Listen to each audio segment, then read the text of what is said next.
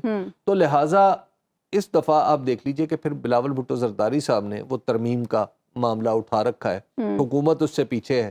اور بلاول بھٹو زرداری صاحب بھی آپ دیکھیں کہ کبھی بات اونچے سر کی کرتے ہیں، کبھی نیچے سر. آج بلاول بھی یہی کہہ رہے ہیں کہ نہ ضروری ہے نہ مجبوری ہے 25 سے پہلے ترمیم کرانا، حالانکہ اس سے پہلے انہوں نے خود ہی کہا تھا کہ بڑا ضروری ہے کہ 25 سے پہلے ہو جائے کیونکہ آسانی سے ہو جائے. میں یہی عرض کر رہا تھا کہ بلاول بھٹو زرداری صاحب کبھی اونچے سر میں ہوتے ہیں، کبھی نیچے سر میں ہوتے ہیں. تو اس کا مطلب یہ ہے کہ انہیں بھی اب تک یقین نہیں ہے کہ وہ ترمیم کروا سکتے ہیں. دوسری بات ہے کہ مولانا کی تجاویز جن کا کچھ حصہ میں نے کل آپ کی خدمت میں عرض کیا تھا، اس میں ایک بہت ہی درست حل پیش کیا گیا ہے کہ چلیے آئینی بینچ بھی بنا لیں آپ، موجودہ سپریم کورٹ کے اندر ہی بینچ ہوگا وہ، تو اس کے ججز جو ہیں سپریم کورٹ میں تمام صوبوں سے ججز آتے ہیں، چلیے آپ نے صوبوں سے تعلق رکھنے والے ججز لگانے، یہ تو ایک عجیب سی بات ہوگی لیکن بہرحال چلیے اگر آپ نے لگانے ہیں تو اس طرح لگا لیں. اور یہ تجویز ایسی صائب ہے کہ جیسے آج ہی جب ہم بات کر رہے تھے تو سلمان اکرم راجہ صاحب کے سامنے جب میں نے یہ بات کی تو انہوں نے بھی اس کی مخالفت نہیں کی. تو اس کا مطلب یہ ہے کہ یہ تجویز اگر تھرو ہو جاتی ہے تو یہ ایک ایسی متفقہ صورت بن کے سامنے آ سکتی ہے جو سب کے لیے ون ون سچویشن. لیکن اس کے لیے حبیب صاحب یہ بھی تو بڑا ضروری ہے نا کہ دوسری طرف بھی عدلیہ میں اصلاحات کی نیت ہو، اسی طرف تو کچھ اور عزائم ہے نا. جب بھی حکومت عدلیہ میں اصلاحات کی نیت کرے تو اس نیت پہ شک کرنا واجب ہے۔ اس کی وجہ یہ ہے کہ دنیا بھر میں سیاست کی تاریخ یہ بتاتی ہے کہ عدلیہ دراصل حکومت کے اوپر ایک چیک ہے، ہاں، اور چیک کسی کو بھی پسند نہیں آتا، کسی کو بھی یہ پسند نہیں آتا کہ اس کی نگرانی کی جا رہی ہے۔ تو لہٰذا دنیا بھر میں حکومت اور عدلیہ کے درمیان ہلکی پھلکی فرکشن رہے تو یہ اچھا ہے، نظام کے لیے بھی اچھا ہے اور پورے معاملات کو آگے بڑھانے کے لیے بھی اچھا ہے۔ یہ بالکل کہ جی قبرستان جیسی خاموشی ہو، یہ تو بالکل نامناسب بات ہے۔ اس کا تو مطلب یہ ہے کہ ہمارا سامان چوری ہو جائے گا، ہمارے حقوق چوری کر لیے جائیں گے، ہمیں ہمارے حق سے محروم کر دیا جائے گا، اور عدلیہ خاموش منہ میں گھنگھڑیاں ڈال کے بیٹھی رہے، تو کیونکہ وہ حکومت کو بڑی عزیز ہے اور ان کے درمیان تعلق پتہ نہیں کس قسم کا استوار ہو چکا ہے۔ تو لہٰذا حکومت جب بھی یہ کرے تو اس پہ شک کرنا ہر شہری کا فرض ہے، واجب ہے، اور اس پہ ہر طرح کا سوال اٹھنا چاہیے۔ ناظرین، حکومت نے بجلی کی بڑھتی قیمتوں کو کم کرنے کے لیے گزشتہ ماہ آئی پی پیز کے ساتھ معاہدوں پر نظر ثانی کے لیے مذاکرات کا آغاز کیا، جس میں ایک بڑی مثبت پیش رفت سامنے آئی ہے کہ پہلے مرحلے میں 5 آئی پی پیز نے بجلی خریدنے کے معاہدوں کے خاتمے کی دستاویزات پر ابتدائی دستخط کر دیے ہیں۔ مذکورہ آئی پی پیز کو اب سے کیپیسٹی پیمنٹ نہیں دی جائے گی، تاہم کیپیسٹی چارجز کی مد میں اور بجلی کی لاگت پر ماضی کے اخراجات ادا کیے جائیں گے۔ 5 آئی پی پیز نے 40 ارب روپے کے سود کو بھی ختم کر دیا ہے۔ 2400 میگا واٹ صلاحیت کے 5 آئی پی پیز کی بندش کے بعد حکومت کو بجلی کی نرخوں میں 0.65% روپے فی یونٹ ریلیف ملے گا، جو کہ مجموعی طور پر 65 ارب روپے سالانہ بنتا ہے۔ اگلے مرحلے میں مزید کتنے آئی پی پیز معاہدے ختم ہو سکتے ہیں، یہ ہم حبیب صاحب سے پوچھ لیتے ہیں۔ حبیب، یہ جو 5 آئی پی پیز کے ساتھ یہ سارے معاملات طے کیے حکومت نے، یہ آسانی سے ہو گئے؟ پہلے تو میں آپ کی سخاوت کی داد دیتا ہوں کہ آپ نے جس طرح موجودہ حکومت کو اس کی ذمہ داری دے دی ہے اور موجودہ حکومت کے بارے میں کہا کہ اس نے یہ سارا کام کر لیا ہے، تو بڑی بات ہے۔ آپ کا سخی دل ہے، آپ بالکل یہ داد دیں، کریڈٹ آپ بتا دیں۔ اصل بات یہ ہے کہ یہ معاملہ اس وقت شروع ہوا تھا جب عمران خان صاحب کی حکومت تھی یہاں پہ، پاکستان تحریک انصاف کی حکومت میں، جہاں تک میری معلومات ہیں۔ اس وقت جب ان کے سامنے یہ معاملہ پیش کیا گیا کہ پاکستان کے حالات یہ ہیں اور ہمارا سرکولر ڈیٹ مسلسل بڑھتا چلا جا رہا ہے، تو اور اس میں سب سے بڑی پیمنٹ آئی پی پی کو جاتی ہے اور وہ بھی کیپیسٹی پیمنٹ ہے، تو اس وقت اسد عمر صاحب نے کہا کہ ہم ان کو ری نیگوشیٹ کرتے ہیں۔ پھر اس میں حماد اظہر صاحب جو مفرور ہیں وہ بھی شامل تھے، پھر سارے لوگ، اور عمران خان صاحب جیل میں ہیں، اسد عمر صاحب اب پی ٹی آئی میں نہیں ہیں، تو یہ جو شروع کرنے والے تھے لوگ، ان کا انجام تو فی الحال یہ ہے۔ تو انہوں نے جب یہ شروع کیا تو سب سے پہلے انہوں نے یہ کام کیا کہ آئی پی پیز کو کہا کہ آپ کے ساتھ جو ڈالر میں معاہدے ہیں ہمارے، سب سے پہلے تو اس پہ ریٹ فکس کریں، اور وہ فکس کر لیا 145 روپے فی ڈالر پہ۔ یہ بہت بڑا کام تھا، اگر یہ اس وقت نہ ہوا ہوتا تو آج پاکستان یہ بجلی کی وجہ سے دیوالیہ ہو چکا ہوتا۔ اس کے بعد پھر آپ جانتی ہیں کہ بہت سارے دیگر عوامل ہوئے اور یہ سارا کام بیچ میں رہ گیا، جیسے پاکستان میں رہ جاتا ہے۔ جب پی ڈی ایم کی پچھلی حکومت گئی اور اس کے بعد پھر چلی گئی، تو چلے جانے کے بعد ہمارے جنرل عاصم منیر صاحب نے یہ بیڑا اٹھایا، اور انہوں نے، آپ کے لیے حیرت کی بات ہے جو میں آپ کو نام بتانے لگا ہوں، انہوں نے یہ ذمہ داری سونپی جنرل فیصل نصیر کو۔ جی ہاں۔ اب جنرل فیصل نصیر کے بارے میں ہم سیاسی طور پہ تو بہت کچھ سنتے ہیں، اور اب وہ کتنا سچ ہے کتنا جھوٹ ہے وہ ایک الگ قصہ ہے، لیکن یہ ان کے سپرد کیا گیا معاملہ۔ یہ اگست کی بات ہے، اور اگست میں اس وقت کچھ لوگوں سے پچھلے اگست جی ٹھیک ہے، اس وقت یہ پھر جب معاملہ آگے ان کی ٹیم نے کام کرنا شروع کیا، تو سب سے پہلے انہوں نے وہ ان کے پرفارمنس آڈٹس دیکھنے شروع کیے، اور پھر اس طرح کے ان کے معاہدوں کو دیکھنا شروع کیا کہ یہ معاہدے کیسے۔